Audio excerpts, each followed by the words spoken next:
tu dois d'abord changer tes habitudes avant de vouloir atteindre ton physique esthétique. Pourquoi je te dis ça? Tout simplement parce que ça fait plus de 2 ans que je m'entraîne. Ça fait plus de 2 ans que j'ai changé mes habitudes, que je suis devenu une autre personne, que j'ai changé d'identité.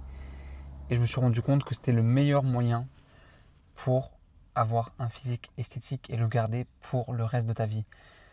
Si tu as envie d'être en bonne santé tout le reste de ta vie, si tu as envie d'avoir un physique esthétique qui te plaît tout le reste de ta vie, avant de faire quoi que ce soit, il va falloir que tu changes tes habitudes.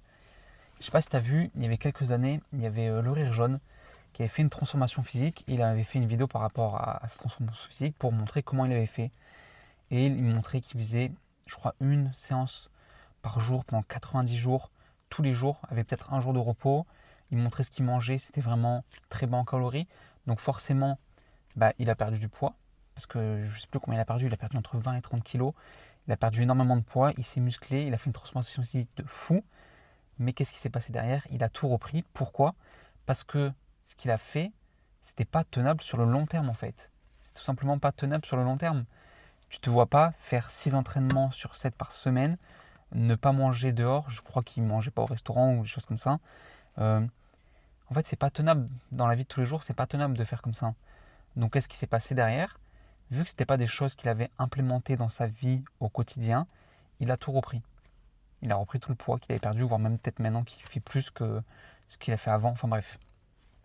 Pourquoi? Parce qu'il n'a pas changé ses habitudes de vie quotidiennes. Moi, je vais au restaurant. Moi, je sors. Ça m'arrive de manger en extérieur.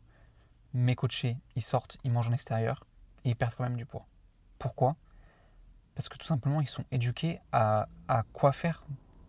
À quoi faire quand tu vas manger dehors? Est-ce que tu te vois le reste de ta vie ne pas aller manger au restaurant? Est-ce que tu te vois le reste de ta vie dire non quand tu dois aller à un barbecue chez tes amis, chez de la famille? Est-ce que tu te vois te dire non à un repas de famille, à une fête de famille, parce que euh, il faut avoir un physique esthétique, parce qu'il faut être en bonne santé? Non, tu ne te vois pas dire ça. Alors pourquoi dans le plan pour arriver à un physique esthétique, tu enlèves toutes ces choses-là? Toutes ces choses-là. Faut pas. Faut pas enlever ces choses-là. Faut apprendre à les inclure dans ton plan. Et du coup, il faut les apprendre à les inclure dans tes habitudes. Alors je te dis pas qu'en allant au resto 7 jours sur 7, tu vas réussir à atteindre ton objectif. Enfin, c'est pas que ça que je te dis. Je te dis tout simplement que faut que ça rentre dans ton plan parce que le reste de ta vie, tu vas quand même continuer à faire ce genre de choses-là. Donc il faut forcément que tu les inclues, que tu apprennes à vivre avec les choses de la vie quotidienne. Mais il va falloir quand même faire des choses que tu n'as pas l'habitude de faire actuellement et qui vont te mener à tes résultats. Un exemple parfait, c'est tout simplement d'augmenter ta moyenne de pas. Qu'est-ce que ça va faire d'augmenter ta moyenne de pas à la journée? Ça va te permettre de manger plus de calories. Donc si tu manges plus de calories, ça va être plus simple de perdre du poids parce que tu vas avoir plus, comment dire, d'adhérence à ton plan. Plus tu manges, plus c'est facile de faire une perte de poids. Donc plus tu marches, plus tu peux manger, moins le déficit sera compliqué. Donc augmenter ta moyenne de pas, ça va être une nouvelle habitude à prendre. Moi, au tout début, quand j'ai commencé mon parcours, je ne faisais pas du tout attention à ma moyenne de pas. Je t'avoue que c'est un truc, je ne faisais pas du tout attention. Et puis à un moment donné, j'ai entendu parler de la moyenne des 10 000 pas. Et là, j'ai commencé tout simplement à regarder sur mon téléphone combien je faisais de pas. Et je me suis rendu compte qu'en fait, je faisais 5000 pas moyenne à la semaine. Donc en fait, moi actuellement, je considère que quelqu'un qui est en dessous du 1000 pas, il est sédentaire pour moi. 8000 pas à la semaine. Moins de 8000 pas en dessous, enfin à la moyenne à la semaine, pour moi, c'est quelqu'un qui est sédentaire. Donc en fait, j'étais considéré comme sédentaire. Même si à côté je travaillais, même si à côté je m'entraînais 5 fois semaine, pour moi, je me considère sédentaire à 5000 pas semaine. Du coup, qu'est-ce que j'ai fait? Moi, j'ai pas commencé à essayer de monter progressivement et tout. J'ai tout simplement monté directement à 10 000 pas semaine. C'est le premier truc que j'ai mis en place, la première habitude. Et peu importe ce qui est arrivé, que j'avais envie, pas envie, qu'il pleuve, qu'il vente, qu'il fasse chaud, qu'il fasse froid, je trouvais un moyen, je faisais mes pas. L'été, il faisait trop chaud, j'allais à la salle, je marchais sur tapis. L'hiver, il pleuvait ou il neigeait ou il faisait trop froid dehors. Soit je me mettais un gros anorak, parapluie, j'allais marcher, soit j'allais à la salle, je marchais sur tapis. Voilà, tu trouves des moyens en fait. Et peu importe ce qui se passait, il fallait que j'ai cette moyenne-là à la semaine. Donc ça, après, tu peux t'arranger comme tu veux. Soit tu peux marcher tous les jours 10 000 pas comme ça, c'est fait. Soit toute la semaine, tu marches 8 000. Le week-end, tu marches plus parce que tu as plus de temps. Tes jours de repos, tu marches plus parce que tu as plus de temps. Mais tu t'assures qu'à la fin de la semaine, tu es une moyenne de 10 000 pas. première chose à mettre en place, selon moi, augmenter ta moyenne de pas quotidienne. Deuxième chose à mettre en place, l'alimentation. Moi, je m'entraînais 5 fois semaine, mais par contre, l'alimentation, alors là, c'était le néant, quoi. Je regardais rien, je faisais rien, je calculais pas mes macros. Quand j'allais au restaurant, je prenais ce que j'avais envie, je faisais pas forcément attention aux protéines. Je prenais toujours des frites, je prenais toujours une boisson, genre un coca, un truc comme ça et tout, un dessert, enfin bref. Je faisais pas du tout attention à mon alimentation, alors que je m'entraînais 5 fois par semaine. Et c'est peut-être ton cas actuellement, peut-être que tu t'entraînes 5 fois par semaine, que tu fais tes pas, que tu marches, que tu fais peut-être même du cardio, mais que tu fais pas du tout à ton alimentation. Et là, désolé de te le dire, mais tu n'auras pas de résultat comme ça. Parce que l'alimentation, c'est pour moi 70% du travail. Parce que c'est ce qui va te permettre de prendre du muscle, d'avoir de l'énergie et d'avoir une bonne santé hormonale, donc d'avoir une bonne régulation hormonale pour prendre du muscle et pour être en bonne santé, pour être joyeux, pour avoir des libidos, pour avoir une testostérone qui va être élevée, pour avoir tous les facteurs qui vont faire que tu vas pouvoir prendre du muscle et perdre du gras en fait. Donc ça va vraiment être ça qui va te permettre de construire du muscle et de perdre du gras. Ce que tu veux faire, j'imagine. C'est ton but, c'est d'avoir un physique esthétique, donc c'est d'avoir pas mal de masse musculaire et d'être faible en body fat. Donc faire attention à son alimentation. Qu'est-ce que j'ai fait pour faire ça? Pour faire attention à mon alimentation, tout simplement, j'ai commencé à compter mes calories.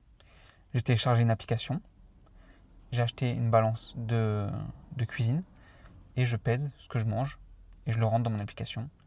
J'essaie d'atteindre un certain pourcentage de protéines, j'essaie d'atteindre un certain pourcentage de glucides et de lipides, voilà, avec des macros qui sont calculés, et puis c'est tout. Et tous les jours, j'essaie d'atteindre ça. Si tu veux être en déficit, c'est tout simple. Tu cherches ta maintenance, donc tu l'estimes il y a plein d'outils pour estimer sa maintenance sur internet. Tu testes ça pendant 1 à 2 semaines en te pesant 3 à 4 fois semaine, tout simplement pour voir comment la balance réagit avec cette maintenance qui est, comment dire, théorique de ce que tu as trouvé sur internet. Si ton poids il baisse pas ou il monte pas, c'est que c'est ta vraie maintenance. Qu'est-ce que tu fais avec cette maintenance? Tu commences à manger un peu moins que ta maintenance. Donc au début, tu peux faire moins 200, moins 300 sur ta maintenance. Et après, pareil, tu continues à te peser 3-4 fois dans la semaine, tu vois la moyenne. Si la moyenne elle baisse, bah c'est bon, c'est que tu es en déficit. Et puis voilà. Et tu continues comme ça, jusqu'à arriver au physique que tu veux. Et puis après, bah, il y a tout un processus de est-ce que tu continues à descendre les calories ou est-ce que plutôt tu implémentes des pas en plus si c'est possible dans ta routine ou est-ce que tu implémentes du cardio, jusqu'à quand est-ce que tu le fais, est-ce que tu vas faire une pause dans le déficit. Voilà, c'est à ça que ça sert un coach, hein. Encore une fois, je te le dis, c'est parce qu'il a de l'expérience. Donc moi j'ai l'expérience de ça, de savoir quoi faire dans ces moments-là quand tu stagnes et tout ça. C'est pour ça qu'il faut prendre un coach. Parce que tu profites de l'expérience de quelqu'un en fait. Enfin bref. Et la dernière habitude à mettre en place, bah, les entraînements. Est-ce que tu te vois t'entraîner 6 fois semaine pendant le reste de ta vie? Si c'est oui, ok, très bien. Si tu as le temps pour ça, que tu veux vraiment faire ça, que ça te plaît de t'entraîner autant de fois par semaine, parfait, entraîne-toi 6 fois semaine. Moi, ce que j'ai fait au début, 3 séances par semaine.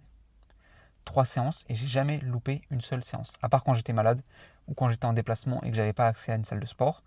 Mais sinon, 3 séances semaine et j'ai jamais loupé une de ces séances. Pourquoi? Parce que c'est facile à tenir. Tu t'entraînes le lundi, le mardi tu te reposes, tu t'entraînes le mercredi, le jeudi tu te reposes, tu t'entraînes le vendredi, le week-end tu te reposes. C'est-à-dire que tu peux profiter de ta famille, de tes enfants, de ton week-end, si tu es en repos le samedi et le dimanche. Et voilà. Et c'est très simple à tenir. 3 séances semaine entre 1 heure et 1 heure et demie. En fait, plus tu vas adhérer à ton plan, plus ça va être simple. Après, si tu as le temps de t'entraîner 4 fois par semaine et que tu aimes ça, tu peux t'entraîner 4 fois par semaine. Maintenant, je m'entraîne 4 fois par semaine parce que j'ai d'abord réussi à m'entraîner 3 fois semaine. Peut-être même qu'au début, tu devras t'entraîner que 2 fois semaine. Parce que tu auras trop de choses à côté à faire et tout. Mais ça sera toujours mieux que rien de rester adhérent à 2 séances semaine plutôt que de programmer un truc à 5 séances semaine, mais qu'au final, il y ait 2 séances sur ces 5 qui pètent parce que tu n'as pas le temps, parce que tu es trop fatigué, parce que tu as mal récupéré et tout. Encore une fois, là, on essaye d'implémenter des habitudes. Donc le but, c'est d'être cohérent et d'être constant, de faire les choses jour après jour, de faire tes pas, de calculer tes calories, de faire tes séances toutes les semaines. Et ça va faire des intérêts composés. Ça, plus ça, plus ça, plus ça. Tu vas arriver à un stade où tu vas avoir des résultats, tout simplement. Et où ça sera ancré dans ta vie. tu auras vraiment mis en place de nouvelles habitudes de vie. Marcher, ça fera partie de ton quotidien. T'entraîner, ça fera partie de ta semaine. Compter tes calories, ça fera partie de ton lifestyle, ça fera partie de qui tu es maintenant et tout.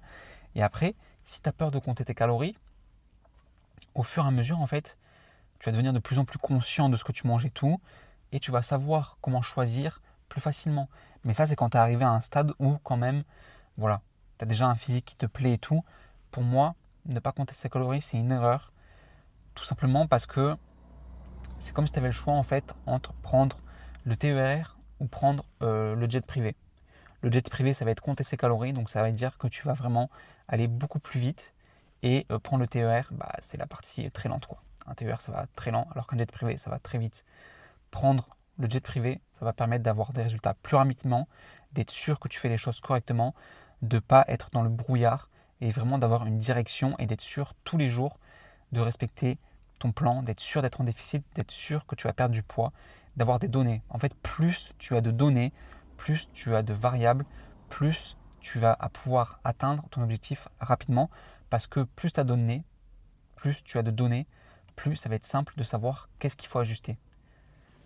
Donc voilà, tout simplement, change ton identité, change tes habitudes de vie et après, encore une fois, je te le dis, si tu veux un physique à vie, moi ce que je veux construire avec mes coachés, c'est qu'ils aient leur physique à vie. Pas juste qu'il l'ait pour l'été, pas juste qu'il l'ait pour l'année à venir, pas juste qu'il l'ait pour une date. Peut-être que oui, tu as un mariage et tu veux qu'à cette date-là, tu sois avec un physique esthétique, avec un physique en bonne santé et tout. Ok, ça peut être compréhensible, mais le but, ça va être de derrière, après cette date-là butoir, de continuer à conserver ce physique-là pour le reste de ta vie. Et du coup, ça va demander d'avoir des habitudes pour l'entretenir. Parce que même une fois que tu as atteint ton physique, le but, c'est de l'entretenir. En fait, c'est pas une fois que tu arrives à ton physique, hop, c'est bon, tu fais plus rien. Non, il faut continuer à entretenir tout ça. C'est pas parce que tu as fait du sport pendant 5 ans que derrière, tu peux te permettre de faire moins d'efforts et de tout lâcher les habitudes que tu as mis en place. C'est pour ça que les habitudes que tu construis, il faut que ce soit des habitudes qui soient tenables, tout simplement. Mais oui, ça va quand même te demander des efforts. Oui, il va falloir faire des efforts parce que c'est quelque chose que la majorité des gens n'ont pas. Quand tu vas sur la plage, la majorité des gens n'ont pas un physique esthétique. Et moi, je le vois bien, je m'entraîne depuis maintenant pratiquement 2 ans dans la même salle et je me rends compte que c'est toujours les mêmes gens. Et pourquoi c'est toujours les mêmes gens?